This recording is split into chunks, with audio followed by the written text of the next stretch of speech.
Welcome, everybody, to the Clash of the Titans, the East Division playoff special. Brandon Cassidy alongside Thomas West, and today we have a great show in store for you. The following is a presentation of the Fan Media Network.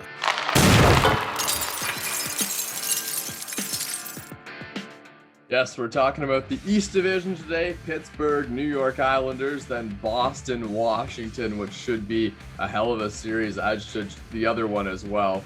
There's some tight matchups coming up here, Brandon.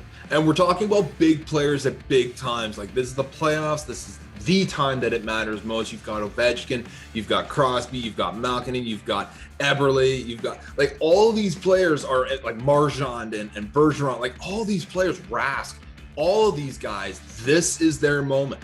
Like, and here's the problem. They all want that moment. So, I mean, before we get into it too deeply, let's be honest here. Let's keep things on ice. Puck Chillers, check it out. Instagram, enter into Wyndham, and tag, save, follow us. There's more content on the way. Thomas, I want to hear what you have to say about these matchups, because these are monsters. These are monstrous matchups. Yeah, all right. We'll start off, I guess, with Pittsburgh and New York Islanders.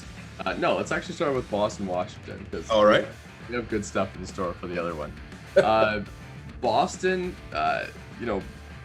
ever since 2016 in the World Cup of Hockey, remember how Brad Marchand had like that breakout with Team Canada?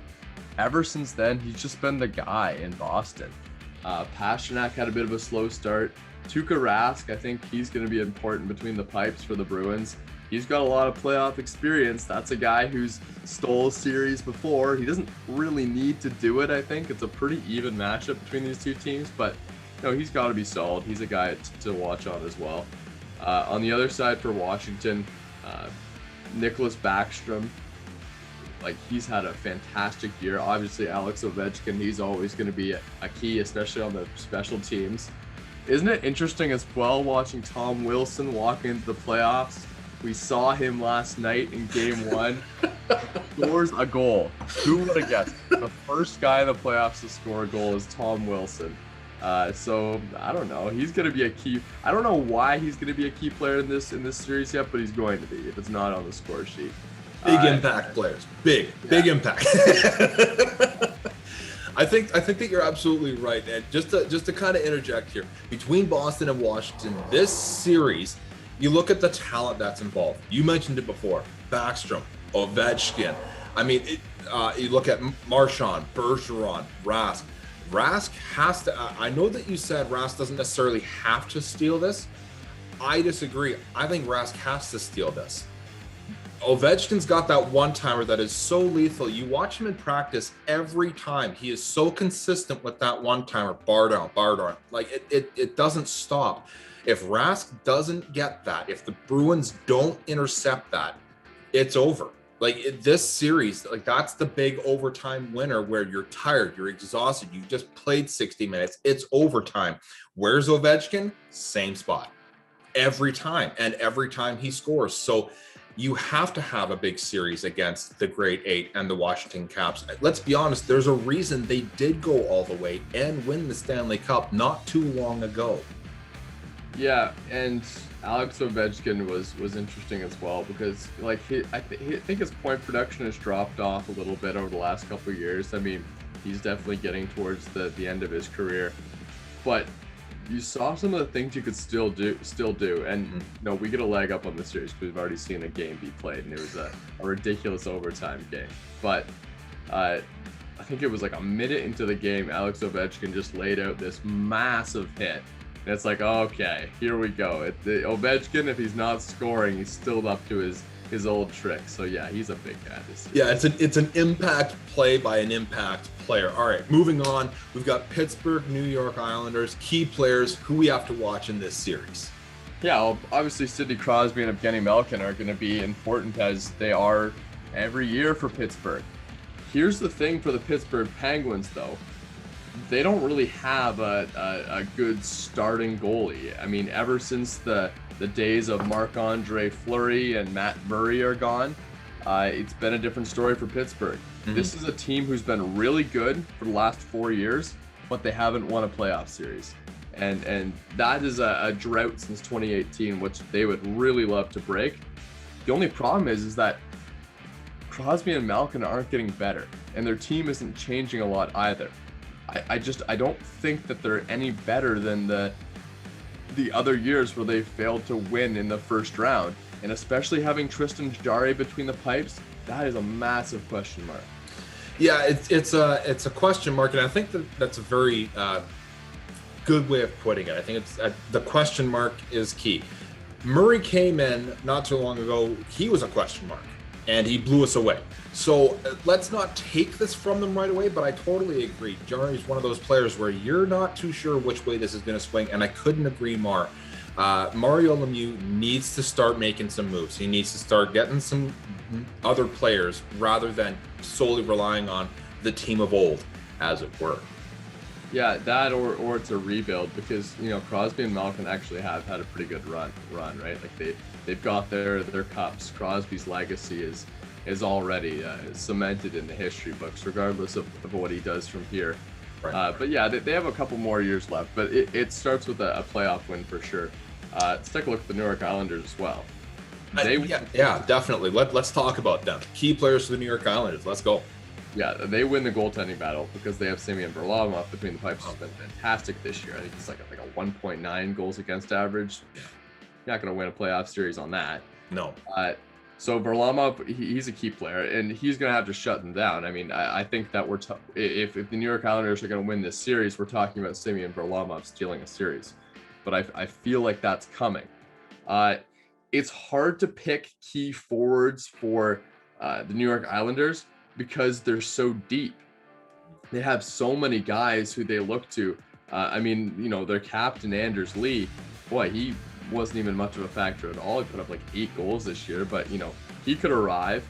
I think if I had to pick guys, I'm gonna go Jordan Eberle and Brock Nelson, who led the team in goals this year, because that's how they're really gonna get past the Pittsburgh Penguins, right? Stack up on the goal scorers. You're not facing a particularly good goalie, so you want to take advantage of that as much as possible.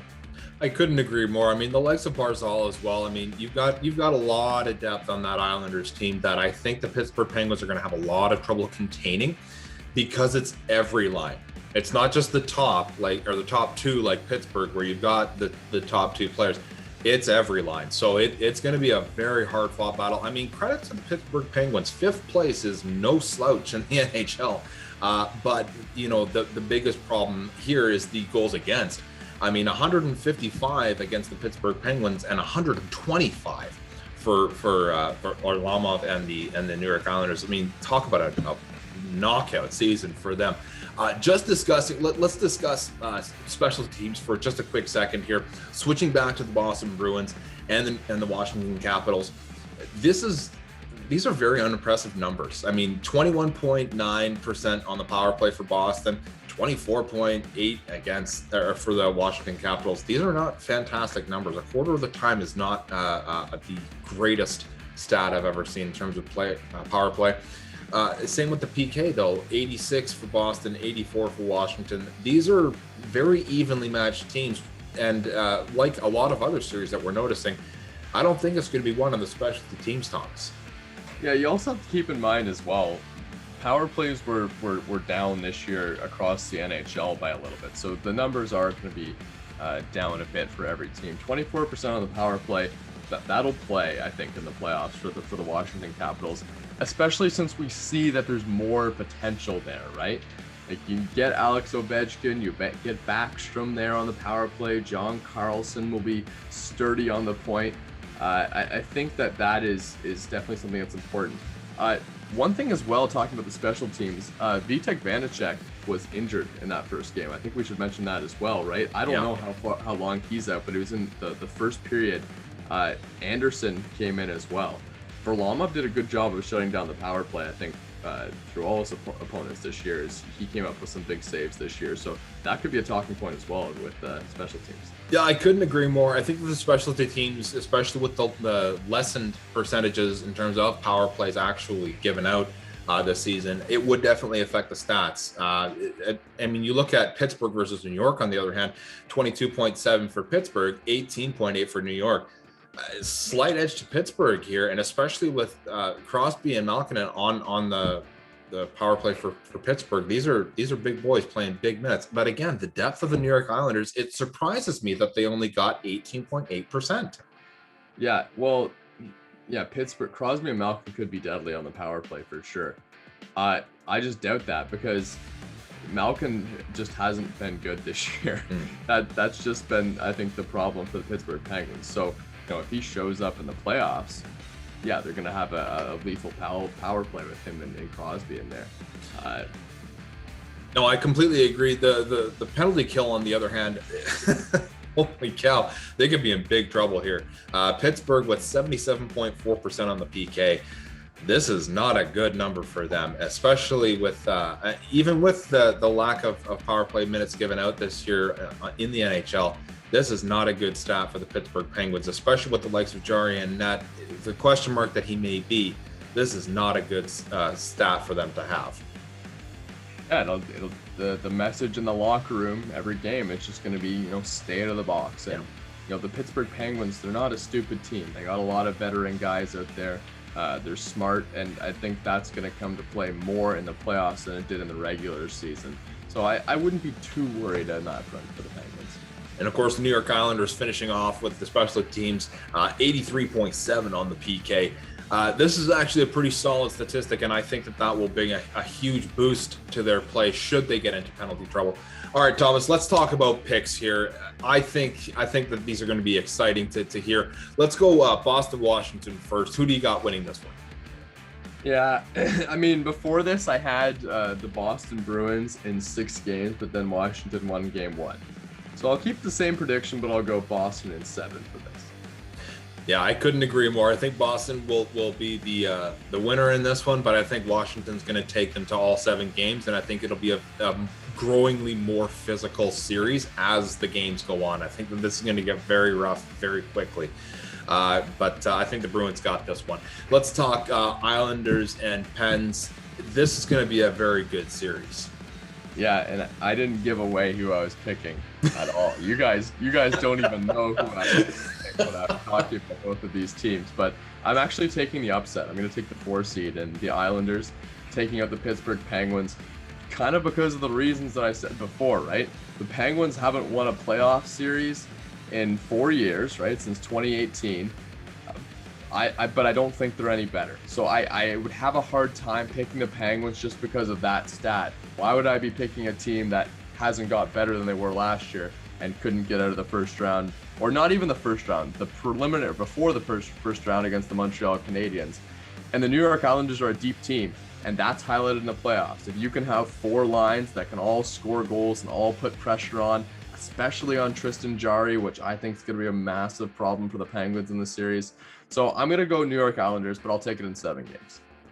Yeah, I'll take the Pittsburgh Penguins in 7. I think that it's going to be a very deep series, much like the depth of the New York Islanders. But I think that Malkin is going to wake up. I really do believe in that guy. And I also believe that the depth of the Penguins will show. They have quite a few holes in their lineup, but I'm a believer that the Penguins will kind of pull this one out. That being said, ladies and gentlemen, thank you so very much for watching. If you yourself want to be a guest on our show, give us a shout. It'll be on the email here, and we'll see you guys in the next one.